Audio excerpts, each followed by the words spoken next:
3rd of July, Rabbi Levitt, Gemora. Plony's Alice. That's his ksus. Everybody knows because it's the Deborah Nicola Rabin. So in that case, the Mishnah says, Chayovim lahak. We didn't do this, Rashi. Chayovim lahaksir. I didn't see where it was. That's why. Yeah, I think again we have a difference between Rashi and the gears of the Gemora. The Gemora says Chayovim l'shalem. Right. I think Rashi's gears is Chayovim lahaksir. Okay. So, but he's Chayovim give it back or to pay. The man covered Aviyah because of the honor of his father. Shehabriot Omeret, that the Omrot Zo, the Abriot is the healthy things, the people. People, yeah. Priya is another way of referring to people. People Omer, they'd say Zo Tali Shegazal Ploni, this tali that you stole from somebody else.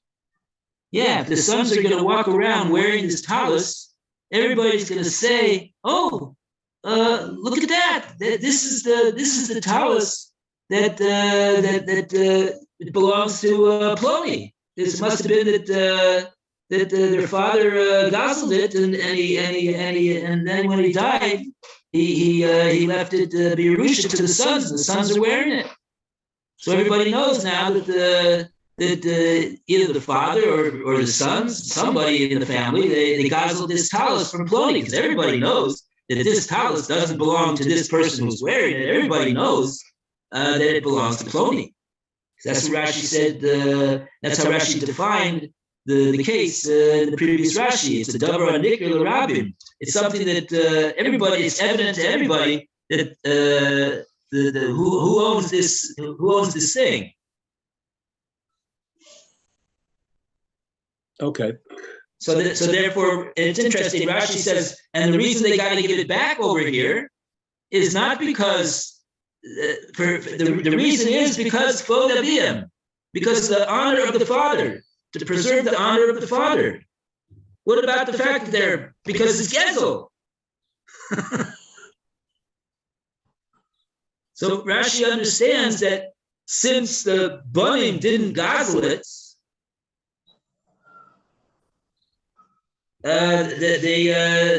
the only reason they have to give it back is because it's clear to everybody that it doesn't belong to them, and for the sake of the honor of the father, the people shouldn't conclude that the father guzzled it and then he left it Birusha to the sons.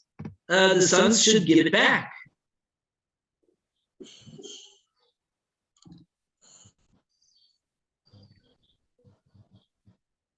Okay. So that's how we understand the Sefer at this point in the Gemora. And now we come to the next Rashi. The klal in general, we're really dealing with is when the theft item really exists. That's what we're dealing with.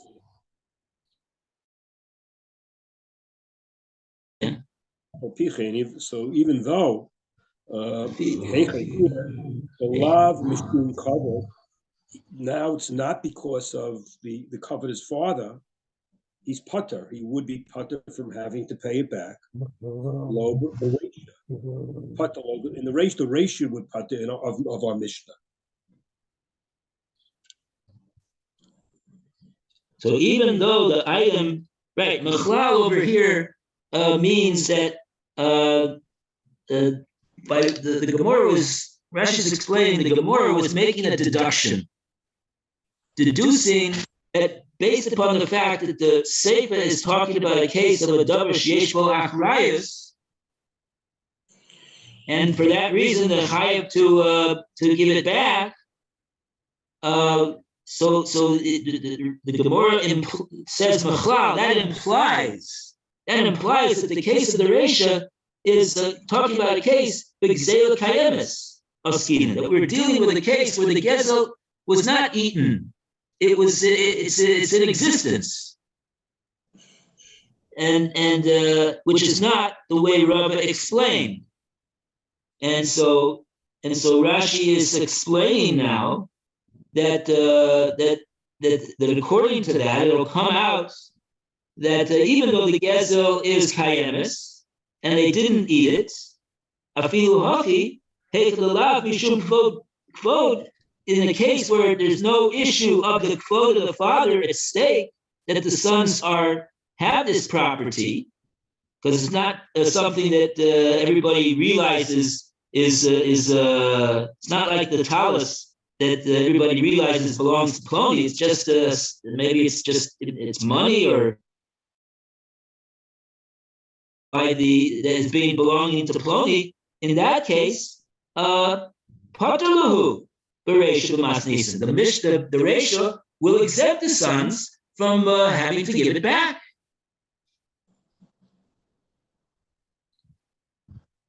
Okay. And then Rabba said, Amalach Rabba, Hachik Amar. This is the parish of the Mishnah. Im heniach lehem avihem achrayas nechasim.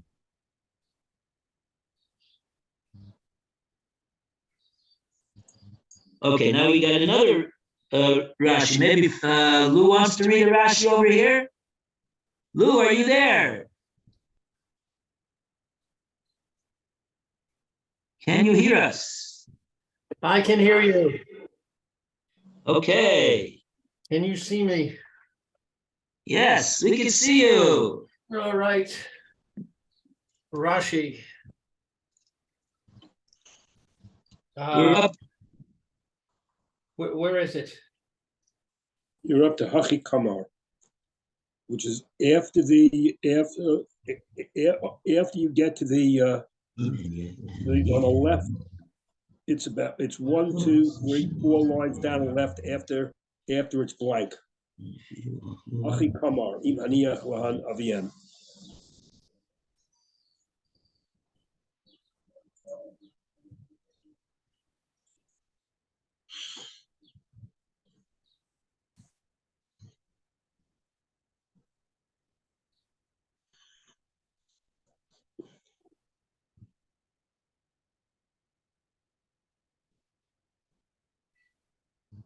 No, I don't see it. Neither do I. No. If you look in the Gemara, you have this big gray line separating it, and then there's an aleph after Kisha'achlum. It's to the left of that, on that line, where there's a little aleph in the middle, in brackets.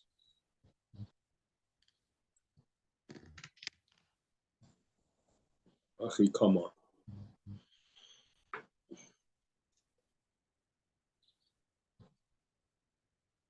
I got it. Haki Chamar, Im Chaniach, Lahain, Lahen. This is what it's coming to say. If he rests with them. I think that's placing it. If yeah, you're right. Literally, it means if he put down for them. But what it means is that it's referring to if he left for them in the Yerusha after he passed away. Ah. Okay. Next Rashi. You didn't read what that Rashi said. That was just a heading. I according to my book, I have Avihen next. Is it Dibur Maskil? That's part of it. It's all one Divrei Maskil. Oh, okay, And all right. yeah. It's bolded in my book. All right. Yeah, those are all in bold letters, right? Yeah. Yeah, it has Haki Chamar is bold and then Avihen is bold. I thought it was Right. new. I thought it was a new Dibur Maskil. It's the next line of the other one. Karkaos Mishalo Afilu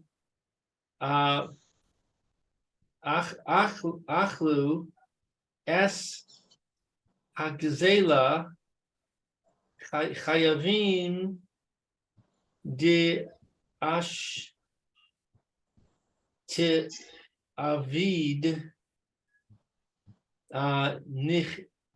Nechasim de Avol Hon Mechayev. So it's karka, it's real estate that belonged to him. Even what's achlo, to eat? Yeah, like to consume, he ate it up. Even if he consumed it, I'm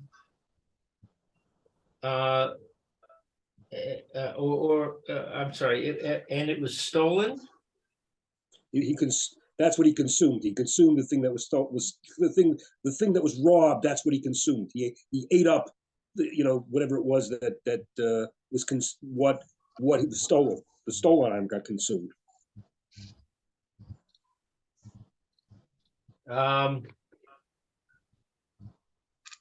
He's obligated. Ash to Evad, I don't know.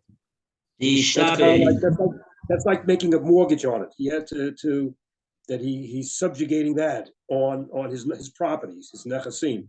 He's like, even though he's chayiv that he has to mortgage, so to speak, his properties to make the payment on it. Ishtabed nechasim, da'avuhu mechayim. That there's a shibud, there's a lien on the nechasim, the avun of the father, mechayim, already in the lifetime of the father.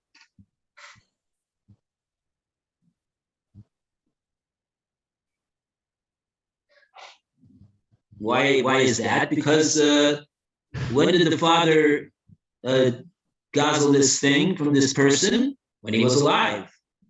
And the moment that he did that, we're saying that the father's property, his real property, gets a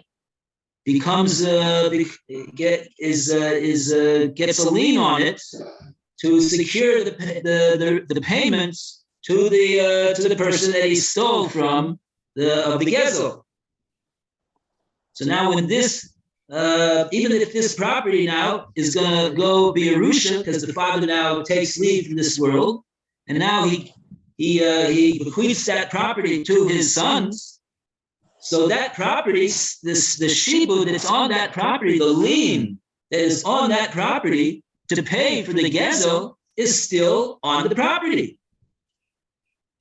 So Rashi is saying it doesn't matter that the sons ate the gezel. The actual gezel, the father gazel, the sons ate it. It's no longer here. So as Rashi's explained, it makes no difference. Even if it's no longer here, the sons are obligated because they got property that has a lien on it. So they got to pay the gazlan. So what is the Gemora? What's the Gemora doing over here? What's Rava doing over here? What Rava is doing is he's defending his position, right? So he's Rava is saying, right? The Gemora, the Rava said, right? The thread is like this. Rava said, I disagree with who was it? Rabbi Bar Chama. Rabbi Bar Chama says that the that the Rishus of the Yorish is like the Rishus of a Lokeach. He's like somebody who purchased from the father. That's what Rabbi Chama said. And therefore, he's not responsible to pay for the gezel of that guy. But Rabbi says no. The Rishus of a Yorish is not like the Rishus of a Lokeach. It's like the Rishus of a son who inherited from the father, and they inherited in this case. And then the Gemora asked on Rabba and said, "Oh, but don't you see from the Seifa that we're talking about a case that the gezel was not eaten up, because that's the way we understood the case of the Seifa. The Seifa is talking about karka." And Rabba's answer is no. That's not the karka that the Mishnah is talking about. It's not talking about the karka that the father stole. The Mishnah is talking about that the father stole something, but he has property. He has real property in his possession, and that real property becomes meshubed. It gets a lien on it to pay for the gezel that the father gazeled, and like that. Rav is saying that the Mishnah is saying even where the sons ate the gezel in the Seifa, still they're going to have to pay. They're going to still have to pay.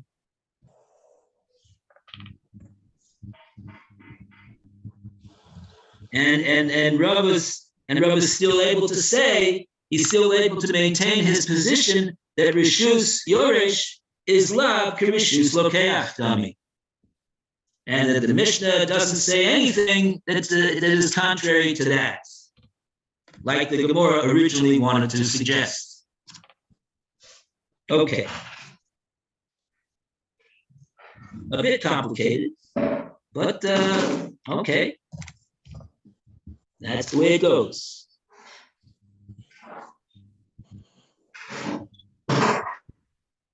Any questions?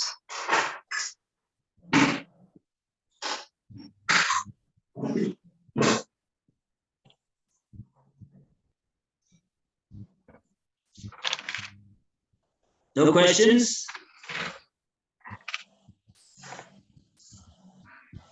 Any comments? Okay. Okay, understood. We'll go further. The Gemora, there's a continuation of this thread over here in the Gemora. Vaha. Masnila Rebbe Reb Shimon. And we go to Alan. Alan. You see where we're holding Alan?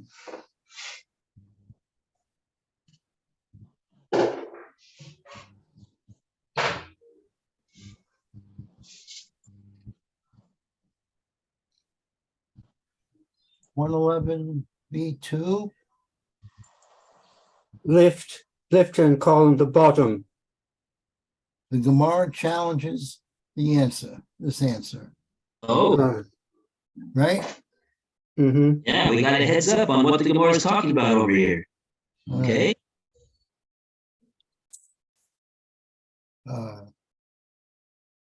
The Hey Marne Lay Rami Shimon Beria. But Rabbi taught Rabbi Shimon his son Lo Davor Sheyesh Bo Achariyus Toma. The Mishnah does not literally mean real property.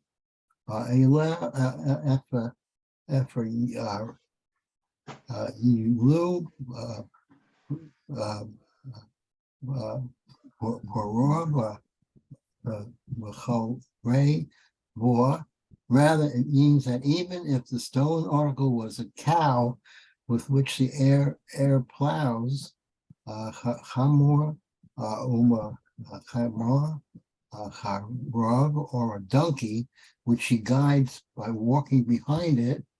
Hayavin,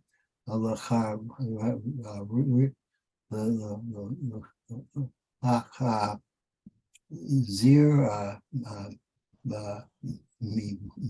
mipi, kabod, bachar. They, the robber's heirs, are liable to return it to the victim because of their father's honor. Evidently, the Mishnah refers to stolen property that is extant. It is nevertheless requires the heirs to return it only in cases involving their father's honor. Okay, so basically, what the Gemora did over here is reject Rava's answer, and why? Why is the Gemora questioning Rava's answer?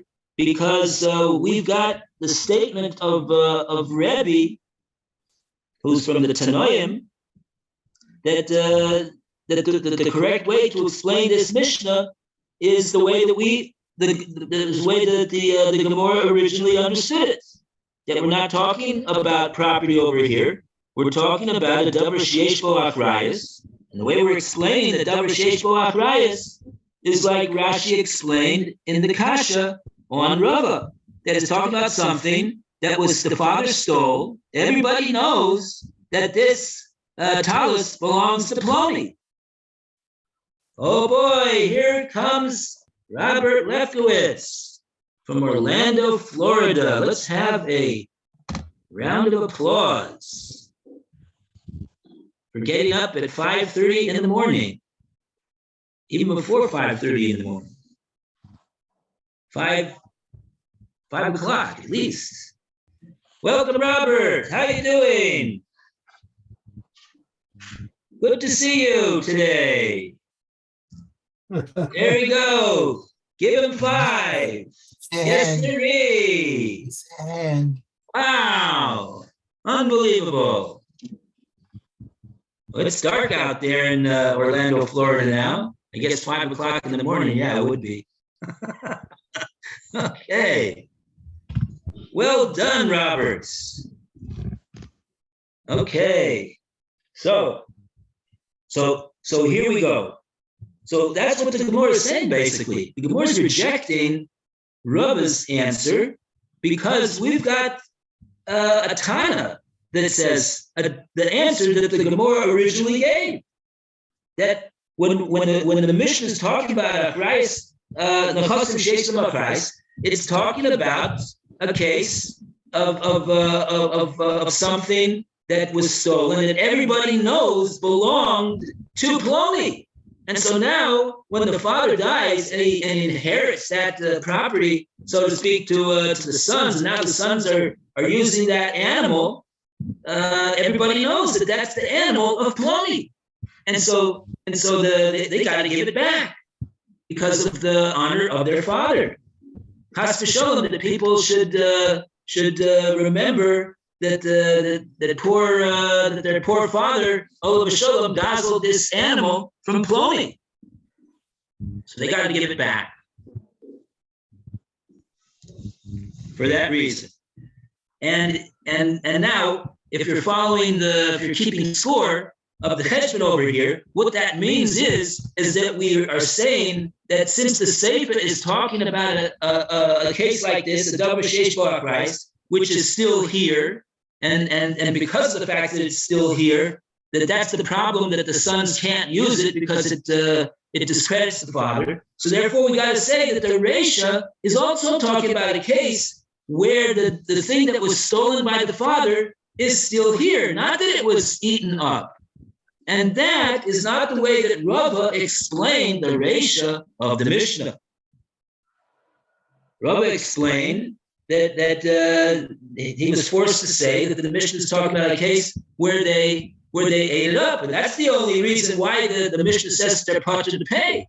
Because if it would be still in existence, since Rava holds that Rishus Yorish is Lav Rishus Lokeach Dami, so that Yorish, he's got no excuse but to give it back. The only reason that he doesn't have to give it back, Rava is forced to say because he ate it. But now the Gemora is back to the original answer that it said, because we have the support of Rebbe. Rebbe is the one that said that there's such an answer. So now we got to see what's the Gemora going to try to do to defend Rava. Do we have any Rashi over here right now? You do. Okay. Back to Phil.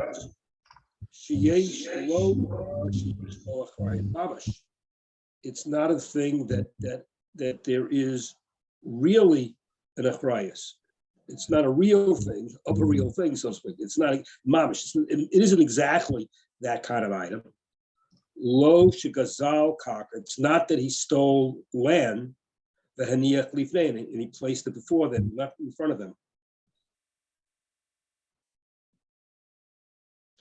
And Doesn't have to be land. Okay.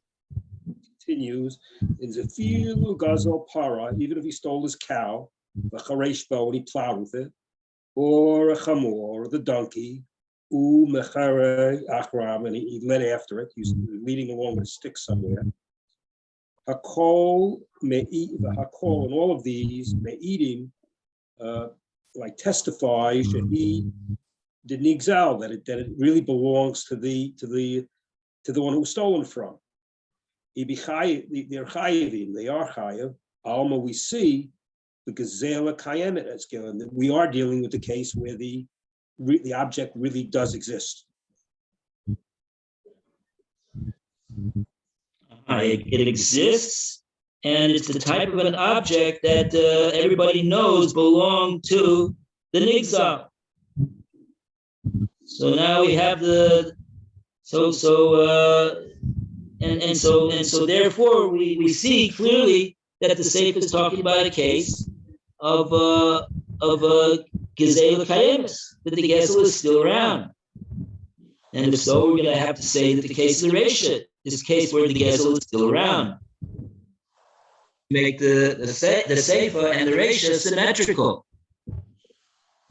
The only thing that separates them is that the Reisha is not talking about a case of a davar sheyesh bo achrayus, whereas the Sefer is talking about a case of davar sheyesh bo achrayus, even though it's not achrayus mamish. Okay, but it's some type of a davar sheyesh bo achrayus, and we're defining that as being something that everybody knows belonged to the nigzal. And so therefore, the only reason that the sons are required to give it back is because of the covenant of their father, lest everybody conclude that the father gazeled it. And so therefore, that's the case. That's the reason why in the Sefer that the sons are obligated to give it back. And so therefore in the Reisha, it'll come out in the Reisha, the thing that the father gazeled is not is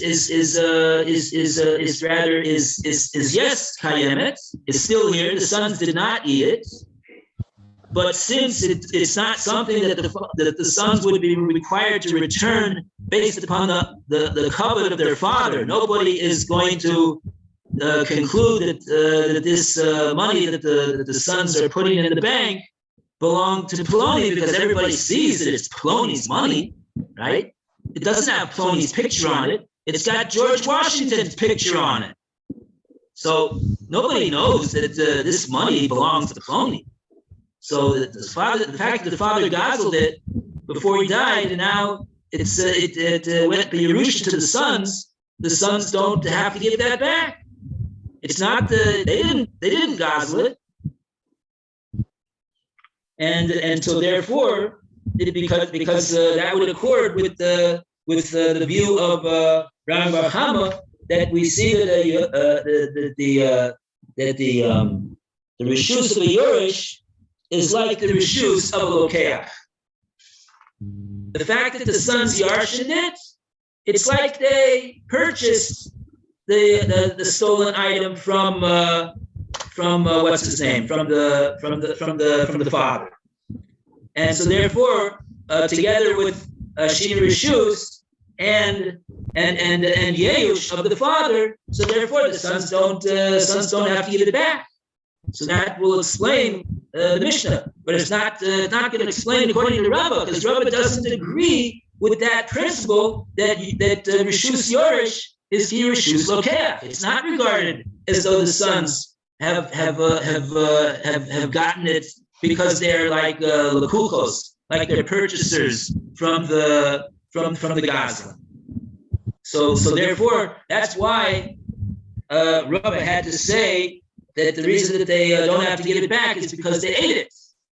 But now the Gemora is saying at this point that we can't say that the Gezel in the Reisha is not here, because we see that that's the case of the Sefer. The Sefer is talking about a case of Gezel that is here. So now we're going to have to see, that's the question that we've got so far, and now we're going to see what it is that Rava is going to have to answer to explain his position in light of what the Mishnah says. That's tomorrow. Okay. And that's for tomorrow. Okay. Very good. Okay, everybody, chazer over this Gemora. It's got a lot of details. It's very, very, very good Gemora to chazer over. You get all the steps. Tomorrow's July 4th, huh? Yeah. It is indeed. Not a There will be a share. Anybody wants to bring